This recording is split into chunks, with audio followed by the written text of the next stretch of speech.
ভাই, কালকে রাতে খেতে বসে এমন একটা ঘটনা হয়েছে, তুই শুনলে তোর হাসতে হাসতে দাঁত মাথা ঠিকলে যাবে। যদি বলিস ঘটনাটা কি।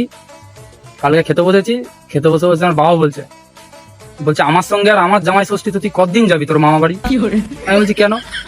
বলছে এবার বিয়ে শাদী কর। আমি বললাম, ঠিক আছে করবো, আস্তে আস্তে সময় হোক ঠিক করবো। বলছে না, তাড়াতাড়ি কর।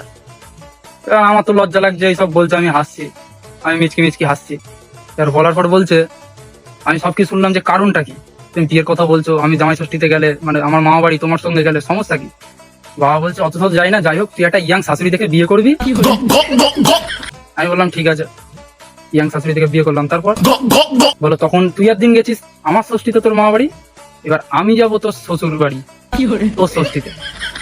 তো আবার শুনলাম কেন? বলছে তুই ঘুরবি তোর বউয়ের সঙ্গে ষষ্ঠীতে গিয়ে তোর শ্বশুর বাড়ি, আর আমি ঘুরবো তোর শাশুড়ির সঙ্গে, আর তোর মা ঘুরবে তোর শ্বশুরের সঙ্গে। মেরে চেংড়ি, এই জন্যে শালা বিয়ে, এইটা আসল কারণ। আর ভাই সে মাথা খারাপ। আমি বলি ও তুমি ওর জন্যই বললে ইয়াং শাশুড়ি থেকে বিয়ানের সঙ্গে আলাদাই, মানে ভাই কি বলবো, এই বিয়ে কর বিয়ে কর করে মাথা খারাপ করছে এই কারণে।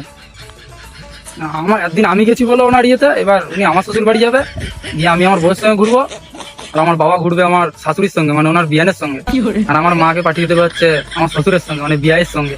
উফ, কি শখ মাইরি। আমি তো লজ্জায় আমার মাথা খারাপ। এখান থেকে খেয়ে দিয়ে হাফ কোনো রকম খেয়ে দিয়ে উঠে পালিয়েছি।